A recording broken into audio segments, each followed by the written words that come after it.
Hello, everyone. This is Club 10M Plus's exciting new podcast that's here for you. We are all about stories, new developments, and learning about individuals. Our hope is that you will join us every week to hear about our distinguished guests. We hope to inspire you, bring you laughter, and make you reflect. Our guests come from all walks of life, and primarily they want to share their stories. Not sure about you, but I love a good story. So Club 10M Plus have devoted their time to creating these podcasts, to sharing great ideas and stories, and much more. So tune in every week to make sure that you don't miss out. It could be you next week. Want to know more? We want to hear your stories. So sign up and be our next guest.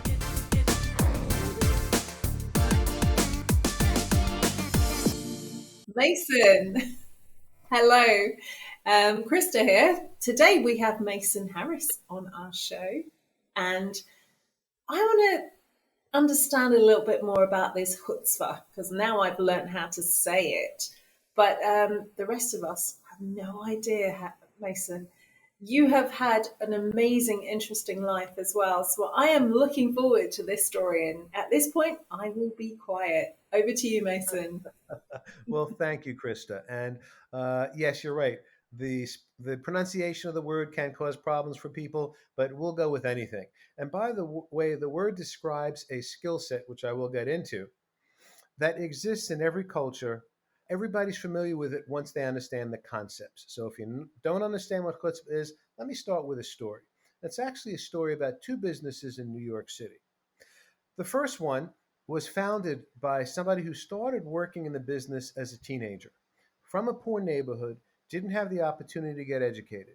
By the time he was in his late teens, he was running the business, had roughly some 20 people working for him, and was clearing $2 million US every year. The downside is that he was dealing drugs. He was a drug dealer. And the skills, however, that he used to get there required chutzpah in the sense that he had to be organized, he had to take risks, he had to think outside the box and do something different than everybody else. In essence, he created one of the first delivery services rather than have his, and these were Wall Street type clients, executives who basically were purchasing from him. They were his customers, and he would do deliveries. I'm going to switch over to the second story, which I think we can probably relate to a bit more. And that is somebody else, was somebody who wanted to get into the physical fitness industry, the health club industry. Well, if we think about that industry, it is billion-dollar corporations all over with numerous locations, significant investments in training and equipment and leases and marketing. For a solopreneur, an entrepreneur to get into that business is a significant challenge. Yet this person did. He found his customer base, as he describes it, was women in yoga pants in New York City, also New York City. And he'd see them and give them his business card. And he started by offering classes in the park. So people would come, they'd pay him $10, $15, he'd give a group class. Over time, he reached enough of a following that he rented space in the studio, started with a room, grew that, ended up with numerous employees. He was also live streaming and recording classes for his client base.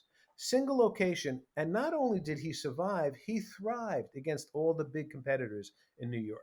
So that's a chutzpah skill set as well, to do what he did, to strike out against the odds. Now, as I think about these two individuals, I'm struck by the fact that the first person, I probably would not want to sit across the table and have coffee with. I'd be a little bit fearful that, well, this is a person who made a living in a criminal activity. The second person, I'd be thinking, that is such an amazing story. How did you do it? How did you find a niche among the big guys? The real interesting thing is, it's the same guy. Wow. Basically, right. Once he got out of jail, and he made it a point to survive in jail, when he went in, when he was convicted and went to prison, he was about 60, 70 pounds overweight, obese. His doctor said he wouldn't survive his prison term. He had just had a child, and he said, I will do anything I can because my child needs me, and I'm going to do a better job with him than I've actually done with myself. So in prison, in his cell, he created a workout routine and he lost weight. When he was in the main, I guess, area with other convicts, they said to him, what have you done? This is amazing. Can you help me get into shape too? So he started training there. That became the foundation for his opening up. So my point about this and about chutzpah is a combination of skills and characteristics that create a skill set that serves us in business and more importantly serves us in life. Because again, he turned his life around. So if we think about this story, there are a couple of things that come to mind and are some of those skills I mentioned. The first, or the behaviors. The first is what we call carpe diem, which, as we probably know, is Latin for seize the day. People with chutzpah take their ideas and implement them. They take that risk. In this case, both in his initial business and his follow-up business. The gentleman, whose name, by the way, is Klaus Marte. You can find his story on the internet. There's also a TEDx talk, and I believe there's a book about him now, too. Wow. So Inspiration. Hmm. it really is. So what he did was he had this idea that, hey, I'm a teenager and I'm working for this guy. I can probably strike out on my own and do a better job. Now, a lot of people sitting and watching Shark Tank or some other business show or reading about things and what other people are doing say, I had that idea. I could have pulled that off. I wish I'd gone into it. Well, the problem is there's no carpe diem that they begin with. They don't seize the day. They have the idea, but they don't move. So the first element of chutzpah is move forward, seize the day, seize the opportunity. There are other behaviors, other characteristics. And let's open it. What questions might you have for me? Oh, great. I love it when the tables get turned. No, I was actually going to mention the fact that your book, you actually wrote a whole book on this. And do you mind grabbing it for us and just having a quick look? And Sure.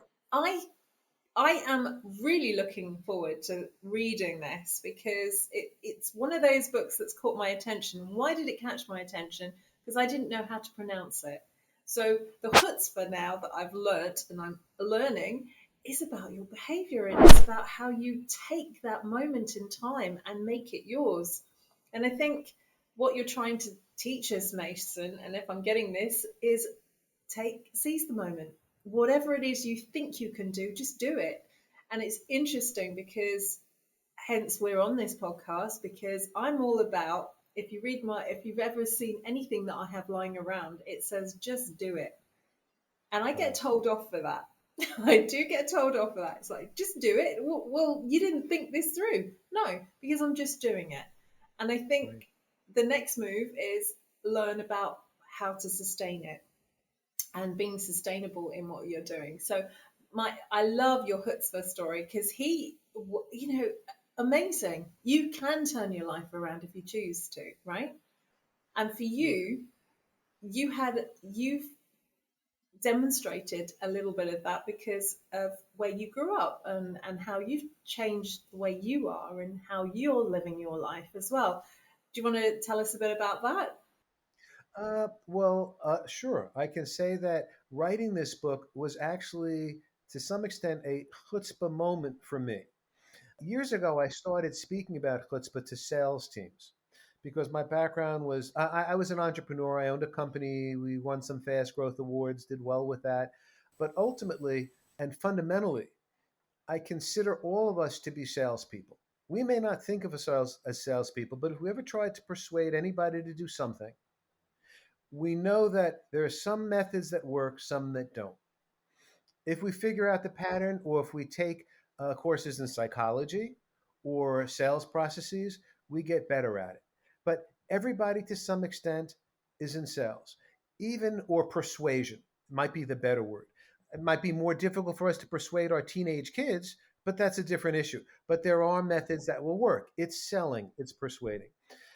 For me, I had been giving the presentation, and I created it as a high scale selling technique. And the feedback I was getting was, we love the sales side, but this is actually very motivational and inspirational because it gets beyond selling, it gets into our life. So that's where the remaining letters come into play. So I mentioned the carpe diem. The H, or the first H, relates to handling objections, which gets back to the initial sales piece. But we handle objections all day long in our personal lives. And we can do it well or we can do it poorly. So how do we develop the skills to do it well so we maintain a relationship and we don't cut people off, but rather we listen because they may be offering us something that we hadn't thought of. The U gets into uncovering need or pain or opportunity. Again, some sales skills, some business skills, but also personal skills. And by personal, people who are in a job that they don't like, but are reluctant to apply for those other jobs that are out there, might say, I know there's risk involved, but this is an opportunity I need to pursue for myself. I'm going to apply. People who are stuck in abusive relationships. Now we're talking about self-help. Might say, I don't know what's out there, and there's so many reasons to stay. I have a child with this person. It takes chutzpah. It takes courage to make that decision, to seize the moment, and to move on to a better life that we know is out there waiting for us. Nice. So the book occurred, by the way, because COVID started, and my Mhm. public speaking business, right, live keynotes, was gone. So I was sitting there thinking, okay, I can continue watching Netflix or I can do something productive. So I decided to take my thoughts, take my ideas about chutzpah and put it into the book. Absolutely amazing. Mason, thank you so much. Really appreciate that. And all going to have a chutzpah moment from now on in. And when we see it, we'll recognize it as well. Brilliant. Thank you so much.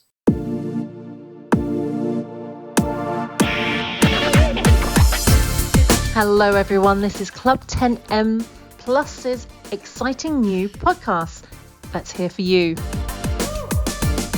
We are all about stories, new developments, and learning about individuals.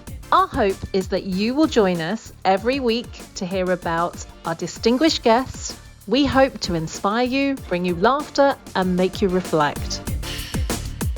Our guests come from all walks of life, and primarily, they want to share their stories. Not sure about you, but I love a good story.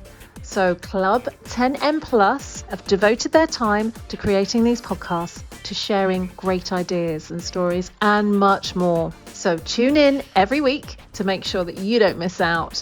It could be you next week. Want to know more?